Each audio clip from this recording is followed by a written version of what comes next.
Welcome back. So you may recognize this mask. I only showed it for a second during my part 3 video, but this mask inspired me.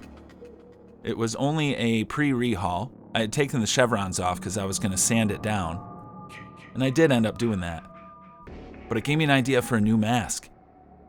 So I reshaped one that I had spare laying around and put some deep gouges in it while I was sanding it. I also put a crack right down the middle of the face, and I sprayed it white from behind. Spilled some mustard on it. But, you know, spraying over that gives you the perfect chipping element.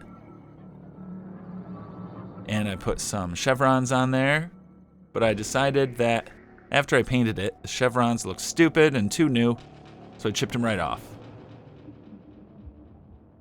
For straps, I actually went with cotton. It's 1-inch heavy-duty white cotton, and it just looks so 1980s hockey. And I wrapped some couple different colors of duct tape around them.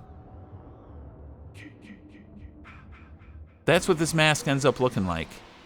But where did this mask come from? Remember this scene from part 3? Something about this Jason. He looks awesome, but he's missing a mask. I'm pretty sure that he's wearing a white dress shirt here, and it's just completely covered with dirt. And he's got some light blue jeans on that are also completely covered with dirt. And I always love that design.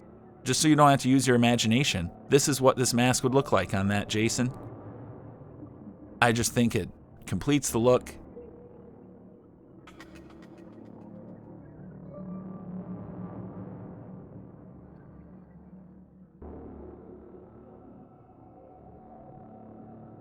As the channel goes on, we're going to focus more on weathering. It's really important, and it'll really help, outside of Jason masks for anything that you do. We're going to look at rusty paint. We're going to look at mold. We're going to start thinking about the science and chemistry behind these things. A lot of times I just look at stuff that would be in a lake. Yeah, look at this. Oh man, look at that weathering. That's nice. We're going to be putting our eyeball on things as we go forward. But let's take a look at this mask. Maybe you guys can help me come up with a name for it.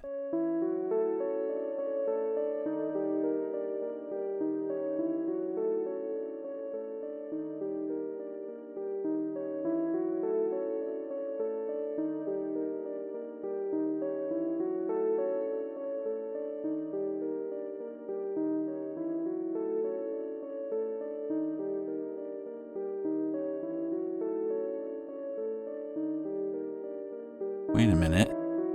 What's that? Yo, even the bugs are coming out. Let's go!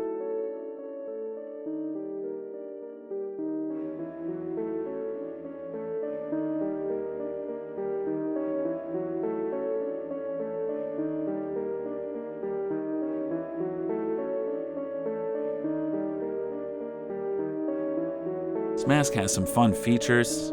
Like I left a tiny little bit of the chevrons.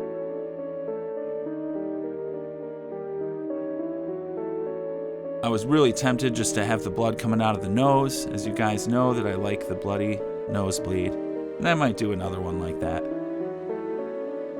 Oh my god, what is that? A box elder beetle? Let's go! Let's go!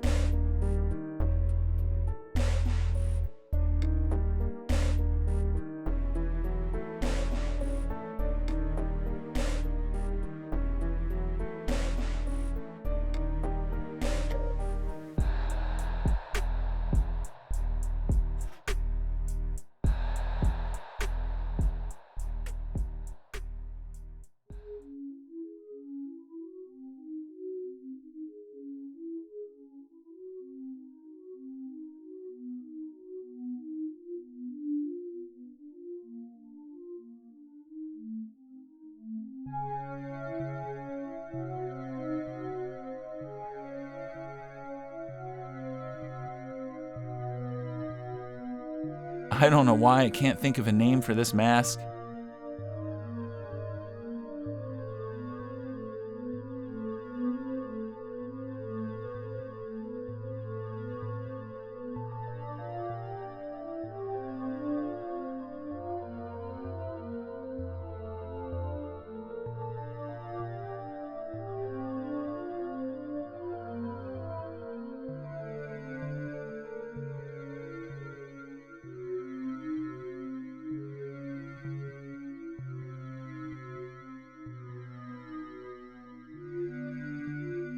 Had to get creative because the cotton had some threads, so I just soaked those with blood to keep them from unwinding.